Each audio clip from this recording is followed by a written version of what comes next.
Nasanay akong hindi nang-iiwan. Nasanay akong laging may sinusuportahan at nasanay na rin naman akong laging naiiwan. Nasanay na laging pinapabayaan, kaya nga nanibago ako nung makilala kita. Dahil hindi ka katulad nila. Naantay sa tuwing nahuhuli ako sa daan, tinatanong kung anong gustong kainin. Pinaparamdam mong ako ay maganda, pinaparamdam mong ang pananaw ko ay mahalaga. Pinaparamdam mo ang mga bagay na kailan may hindi ko naranasan sa iba. Ako ay pinasaya mo ng sobra, kaya dumating sa puntong humiling ako na sana ikaw na. Sana ay hindi ka na nawala. Ngunit gaya ng iba, ay umalis ka. Iniwan mo rin ako gaya ng iba. Bakit ba napakadali para sa ibang mag-iwan na lang basta-basta?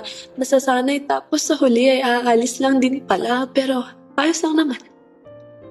Dahil sabi ko nga, sanay na akong laging naiiwan, dahil sanay na akong hindi iniisip ang aking kapakanan, sadyang naging iba ka lang talaga dahil masyado mong ipinaramdam sa akin ako ay mahalaga, dahil masyado mo akong pinasaya, dahil sa'yo ako lubas na umasa.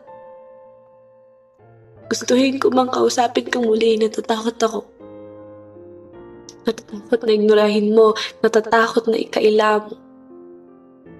Gusto ko ring isumbat ang mga pangako mong napako, gusto ko pang umiyak sa harap mo para balikan mo ako.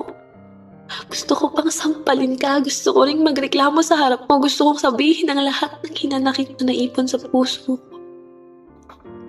Pero mahal, ayos lang naman, hindi na kita aabalahin pa.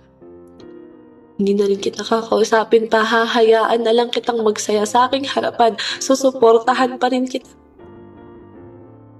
Lagi mong tandaan na nandito lang ako, susuporta pa rin ako. Magsasaya pa rin ako kapag masaya ka, magsasaya pa rin ako kapag nagtagumpay ka.